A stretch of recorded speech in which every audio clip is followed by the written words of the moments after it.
ndifuza kumenya kino kintu.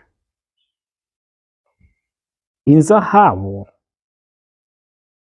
kugira ibe inzahabu, kugira igira agaciro, kugira iyagayege, kugira ibe mu iduka canke ahantu hamwe ugenda kuyiraba ukariha amafaranga canke kuyigura, ibanza guca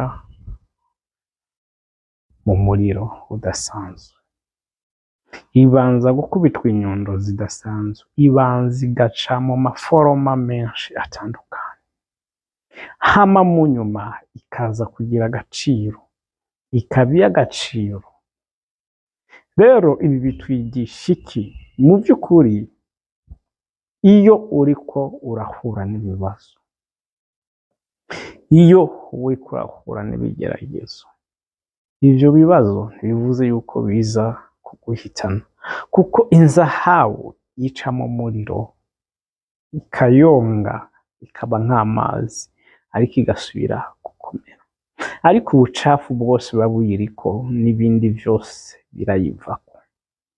Rero ibigeragezo ducamo, ibibazo ducamo, ingorane duhura nazo, mbese birya vyose tudakunda tubona mengo biratubangamiye mu buzima bwacu, dusenga dukeneye Imana kibidukuramo, birya biba bije kudukurako imyanda, biba bije kuduhindura uw'Imana yifuza ko tuba, mbese ni wa muriro Imana iba yazanye mu buzima bwacu kugira ngo iducure tube uwo ishaka yuko tuba, hama duhagarara imbere y'abantu dufise agaciro, duhagarara imbere y'abantu, abantu bavuga ati mu vy'ukuri uyu muntu arazi Imana, mu vy'ukuri uyu muntu ni umukozi w'Imana, mu vy'ukuri turabona Imana muri uyu muntu. Ntuhunge ibigeragezo, ntuhunge ivy'Imana yemeye kucamwo, kuko muri ivyo uriko uracamwo nivyo bizokwerekana uwo uriwe ejo.